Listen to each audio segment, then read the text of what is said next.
Hello, my name is Wes, and welcome back to another Pokemon multiplayer review. In today's video, we'll be covering one of the most popular ones of all time, PokeMMO. Beginning development in 2012, it's fair to say that PokeMMO has stood the test of time. It's still boasting massive player counts in 2021. Like always, if you're new here, be sure to like and subscribe as it helps the channel out massively. With that being said, let's get into today's video. The download process is honestly dreadful. The initial client download is fine, offering support for Windows, Android, Linux, and Mac, but after opening the client, you're asked to install 5 separate ROMs. This could be confusing for some, and it's genuinely tedious. This is what initially put me off when I was younger, and why I opted to play Revolution Online instead. I'm a big boy now, so I'm finally giving it a go. This is honestly the worst installation process out of any Pokemon multiplayer game, and I'm sure most would agree with me. The opening screen for PokeMMO is really nice and clean, offering a lot of helpful links along the bottom right. After making an account and logging in, you can select a server. Currently there only seems to be one, but every time I play, the population is always on high. Once you've selected your server, you can then make a character. This character creation UI is the cream of the crop. Very tidy and neat UI allowing you to quickly look at all of your options with drop-down menus, an extra graphic for selecting a colour, as well as showing you your overworld sprite and your battle sprite, which I haven't seen in a game before.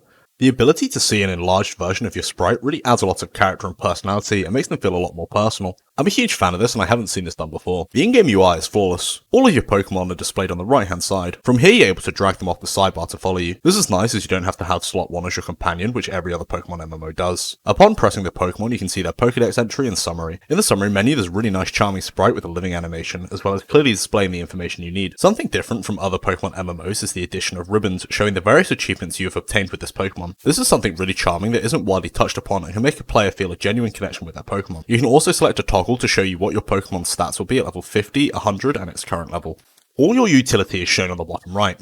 It's very small, which is good as to not clutter the screen. Your location, time, and how much money you have is also displayed nice and neatly in the top left. The chat box by default also has a low opacity, which helps blend it into the background. This is nice if you don't want your screen constantly filled with the random spam that the Gorms put in all chat all day. Battle UI is of a high quality, clearly showing all of the information you need. This includes how effective a move is, how much PP it has. If you hover over each move, it will give you extra information about it, such as its power, accuracy, priority, what it targets, if it makes contact, if it can be copied or blocked, with protect, and additional effects, which is really nice for new players to battling. The settings menu is expansive, giving you options on your video, sound, interface, gameplay, controls, language, chat, and other utilities.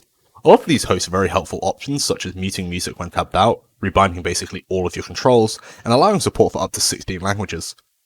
This alone shows a lot of dedication, as translating the entire game that many times over must have been a nightmare. The game itself offers 4 major regions, these being Kanto, Hoenn, Sinnoh, and Unova.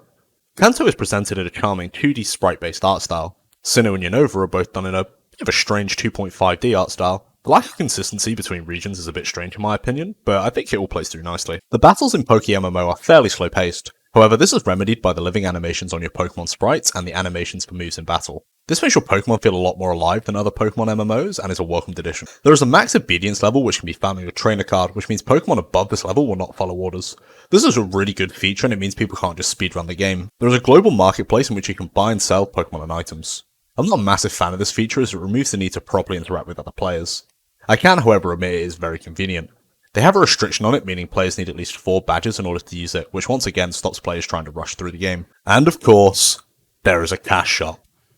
In all fairness, the cash shop is actually decent. There's a wide variety of hats and other cosmetics. Basically all of these are also customizable with colours of your choice, as well as a membership system offering higher battle XP, increased shiny chances, and quicker egg hatching. The prices are genuinely fair and very consistent throughout. PokeMMO also has breeding, which for some is a put-off. For me personally, aside from the ROMs, breeding was the main reason I chose Pro over PokeMMO when I was younger. Hunting for Pokemon just feels a lot less rewarding when you can just breed them. It does, however, allow for a lot more balanced PvP and less of a pay-to-win aspect.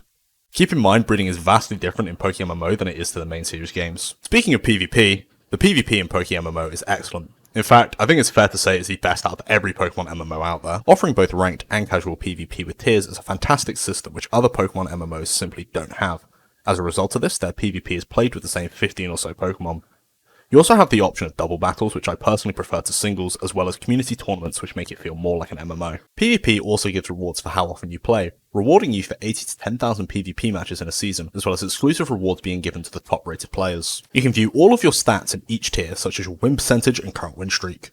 Additionally to this, you're also able to see the most popular Pokemon in each tier and all of the bans and clauses. There is also an in-game leaderboard showing you who the top players are, as well as being able to spectate live games and what elo they're currently playing at. Moving on to the pros and cons, starting with the pros. It's got a big, active community.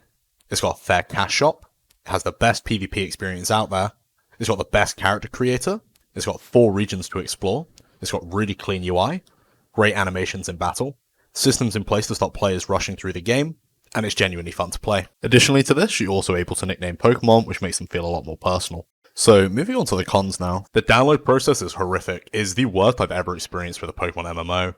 The control scheme is also really bad, and you'll most likely need to rebind most of your controls. To conclude, PokeMMO boasts a lot of positive features which I feel greatly outweigh the negatives. If you're looking for a new Pokemon MMO to play, I would highly recommend this, as I had a great time playing through it. Now, to address a couple of questions I've got in my comments.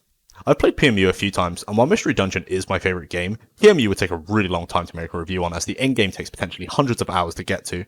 I might make a review on this in future, so look out for that. PokeMMO, while sounding good, gets boring very quickly, and I'd only recommend it if you enjoy Minecraft. Pokemon review is already in the works, so expect that sometime in the next few weeks. I'd like to thank all of you for watching the video. If you've enjoyed, be sure to like and subscribe, and I hope you have a nice day.